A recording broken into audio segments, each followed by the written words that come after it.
Welcome to Tales Channel Takes. Here's what we know.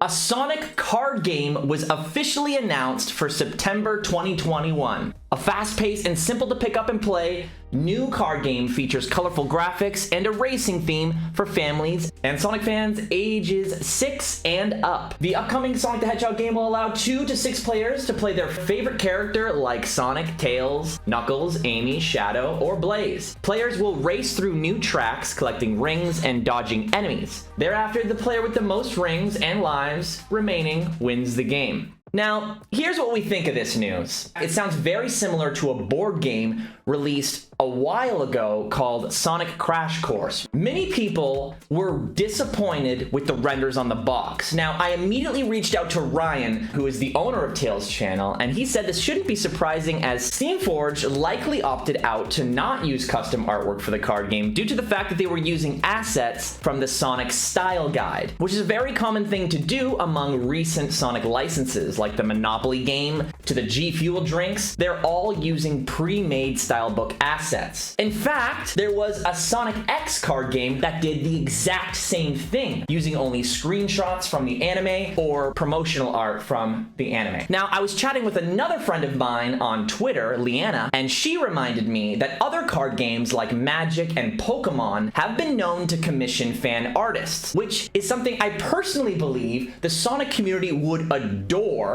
And with how unique this card game sounds in terms of card games and Sonic's recent popularity from the movie, I believe this would do very, very well. So it leaves me kind of scratching my head as to why Sega would do this. Now, some other people on social media were saying that they would appreciate new renders, but mentioned they did not want a design shift, as the current Sonic Style Guide is seen as a consistent art style. My take on this is that, of course, consistent art style is good within a certain product, but is innovation for a 30-year-long running series bad? The new designs from Boom, like them or not, were not the reason why that game failed. This should be obvious to everyone, but it doesn't seem it's obvious to Sega. Link changes, Goku changes, Pokemon changes, Crash changes, Mega Man, Pac-Man. I'm missing the issue here, guys. Some are saying that the design that we're talking about does indeed change, but looking at the previous examples, it's not enough to be anywhere near comparable. See, you can tell that I've had an issue with the current Sonic style book renders. Let me explain. It all started when this current style was first implemented, and it was first implemented in Sonic Unleashed. A little bit before that in some promotional work, but it was mainly utilized in Sonic Unleashed. And the art director for Sonic Unleashed said that their goal was to create the ideal Sonic that fans around the world would recognize. So from 06 to Unleashed, they made him shorter, but a prominent feature was moving his mouth to the side, which was something they would typically edit in their 3D renders before then in Heroes 06. This was the first time that Sonic's mouth was on the side in-game. It was meant to resemble the promotional artwork from the origins of the series, the 2D artwork. This look worked for me in Unleashed in the opening, because in the opening, Sonic is noodling around and bending around. Look at him. And it's communicating his agility and his flexibility and his ability to curl into a ball, which if you tried to do with regular joint abilities, you would certainly break your legs.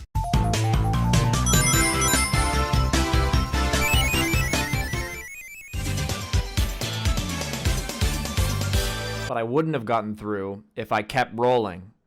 I would have died. And if the intention here was to resemble the original promo art, the 2D art, and they were trying to make the ideal Sonic, combining classic and modern elements at this time of Unleashed, in my opinion, they've failed. They've only succeeded in the opening. Every Sonic design, classic, modern, can be seen stretching and bending their arms in a rubber hose style, which is something that clearly Sonic drew inspiration from in his origins all the way up until Sonic Adventure and even Unleashed. Some may say, when I say rubber hose, since it's a very dated concept, some people may say, okay, well, out with the old, in with the new. It's time for joints. But it's hard for me to swallow that pill when I see movies like Cloudy with a Chance of Meatballs and Hotel Transylvania using this kind of same ideology. And these movies are beloved for this art style. In fact, Shadow the Hedgehog pulled this off in-game, Sonic Team themselves, and it released before Unleashed. And when we look at Sonic Sonic Unleashed in comparison, that very game that showcased what this design could do looks stiff in comparison. But all in all, I would appreciate these rubber hose roots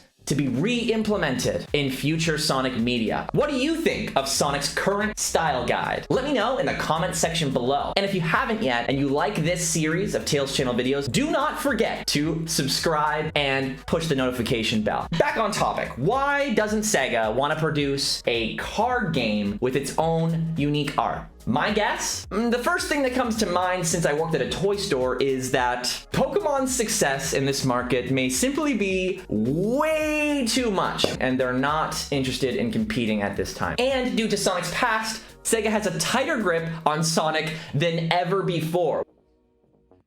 You screw up, and you're dead.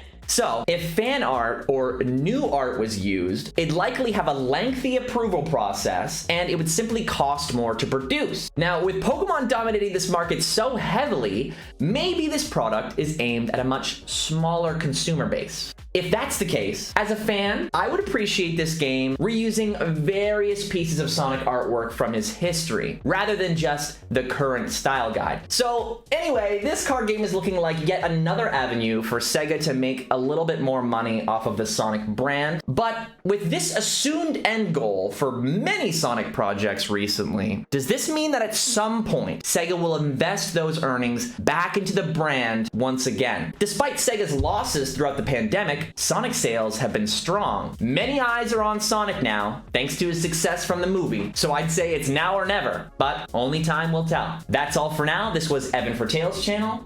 And again, don't forget to subscribe and press the notification bell if you really like Tails Channel Takes. Thank you all so much, and see you guys next time.